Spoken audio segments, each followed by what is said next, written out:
The USS Midway is one of America's longest-serving aircraft carriers. She was first commissioned in 1945. The Midway was named after an important battle called the Battle of the Midway. It took place in the Midway Island in the Pacific. The Battle of the Midway was a huge turning point of World War II in the United States. In 1992, the USS Midway was decommissioned. She is now docked in the San Diego Bay, which is now a floating museum. The USS Midway contains more than 700 volunteers who help keep its history alive.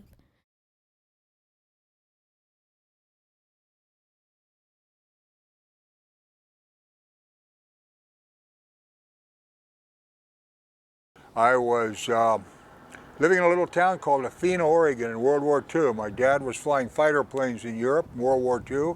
I was delivering newspapers for a paper called the Pendleton Oregonian on my bicycle, and I went out to a field one day which supplied oil and gas for our farms, and there was a little airplane sitting there. It was a Piper Cub, by the way. Not that that makes any difference. A little airplane made out of wood sticks and cloth. And the man looked at me and he said, "Say, if you'll give me a paper," which I sold, by the way, for an astronomical 5 cents, "I'll take you for a flight." Put me in that airplane, and from that day on, I was hooked. I used to sit on a tractor out in the ranch, look up and watch those jet airplanes fly over the top in the Air Force. And that's where I wanted to go, was fly those Air Force airplanes. I always wanted to fly, and thanks to the United States Navy, they gave me an opportunity to do that for 24 years. At the end of college, going to school at Whitman College in Walla Walla, Washington, I was drafted into the Army. That was back in the days when you were drafted. And I ended up becoming a member of the United States Army. As I was sitting there, I was the only person that could even read or write, I think, in that particular room of 80 people. A person came over to me and said, "Would you like to fly airplanes?" And I said, "I always wanted to fly airplanes." And he said, "I'm in the Air Force." So the United States Air Force signed me up.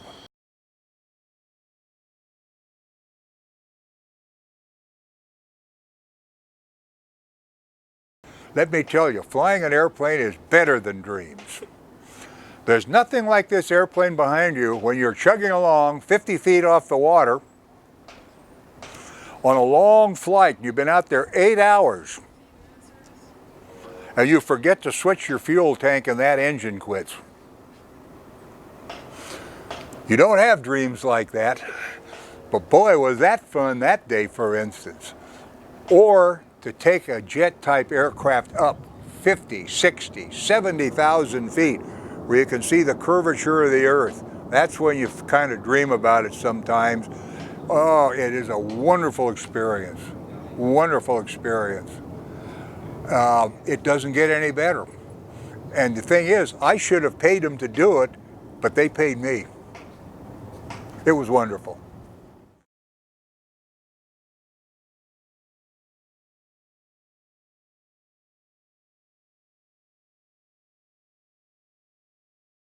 I think probably the biggest and most meaningful experience of my life, being a farm boy from Oregon, was the first time I did 2 things.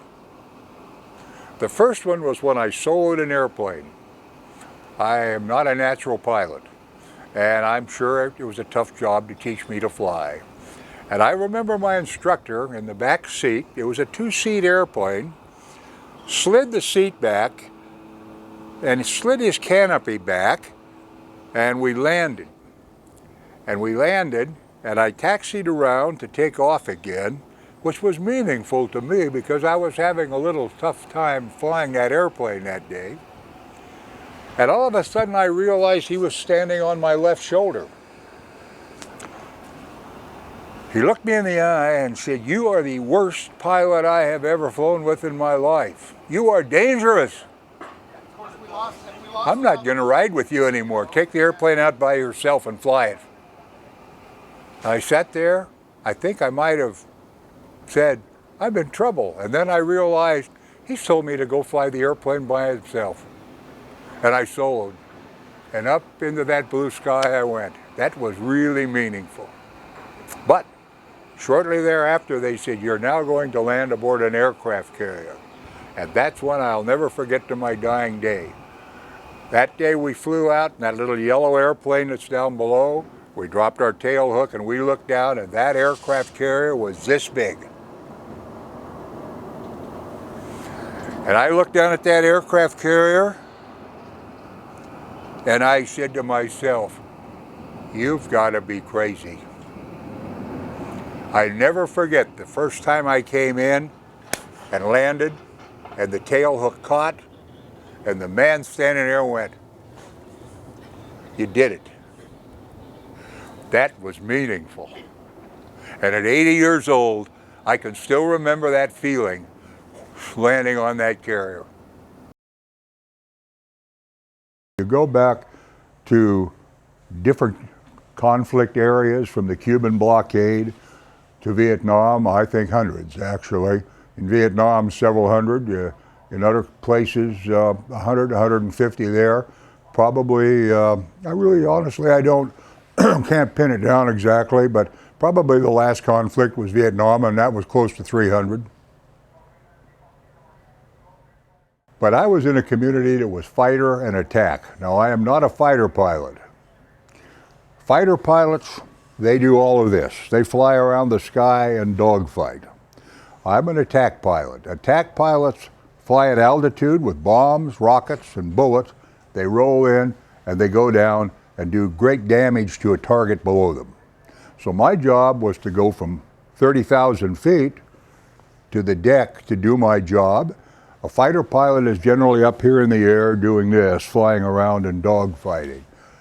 All of the airplanes I flew off the aircraft carriers were not fighters. They were light attack, dive bombing type aircraft. There were 4 that I can think of right off the top of my head, from the old propeller airplane we saw the first time up to the A.S.A.V.E Corsair on the number 2 catapult of the Midway. The first time I saw this ship was in the late 50s. We did what was called a carrier qualification. I wouldn't have known the ship as she sits today from anything else. She was much smaller. I had to fly 10 landings aboard the ship, 6 in the day, 4 at night, and between the 2 I got to eat. And boy, they had weenies and sauerkraut, I remember that. Oh, they were delicious. And I didn't want to go night flying because the food was so good. I wanted to have the dessert that went with it. But I did go for 10 landings aboard the Midway in the 50s and never saw her again until I came aboard as a volunteer. But she's an aircraft carrier, and the aircraft carriers were the better part of 25 years of my lifetime. It was almost like home. And I have really kind of fallen in love with her in the last 11 years as a volunteer. How did my experience in the military help me define the word service for me? Bear in mind, when World War II, probably before your mothers and fathers were born, went down, I was 10 years old. It's the first time I heard the word service, and it was service to country. My mom used to sit at the piano and play a little song, praise the Lord and pass the ammunition, and we'll all come home. And what I did as a 10-year-old, service-wise, was go out and collect nylon stockings, steel, rubber, for the war effort to provide a service for the United States. It's the first time I ever heard the word, and I'm not sure I understood what it meant.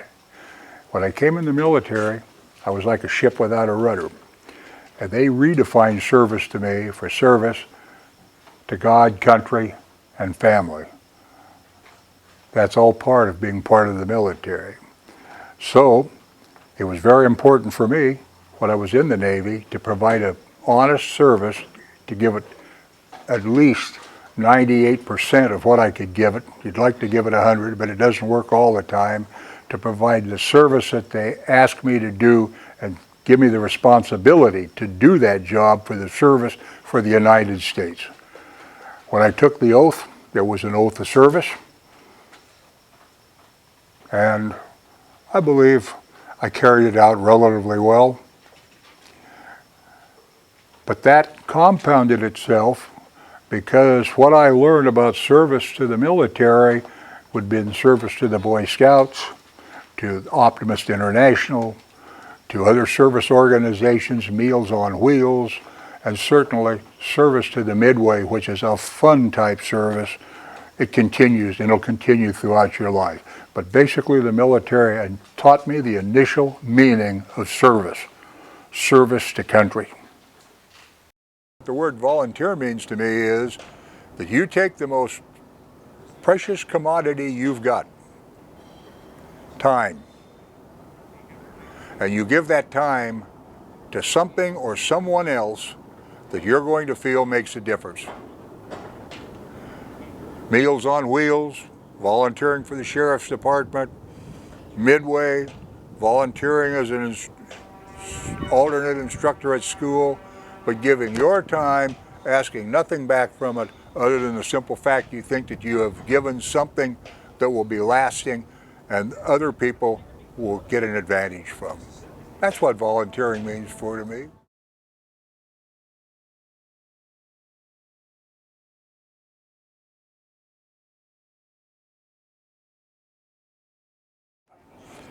What motivates me particularly is the fact that it's like an aircraft carrier at sea. Now, I want you to think about this for a moment. There are 100 prima donnas like me that flew airplanes, but there's 4,500 people aboard this ship. 4,400 of them, the enlisted members of the Midway, made it all happen. That's the backbone of the Navy. That cohesive family, that camaraderie, tying together a work which has now become fun, is what consistently motivates me to volunteer. Now you couple that with people like yourself that come aboard, young ladies, young men, men and women from all over the world. If you say Disneyland is a happy place, this is even a happier place. And that is what motivates me to come in Thursdays, Fridays, Saturdays, and just volunteer my time to talk to people, to meet people, to talk about something that's a page of history, and give them something that I think they enjoy when they're aboard. That's basically my motivation. Plus the fact, I think I'm going to leave a little something for the people that come behind me of your generation.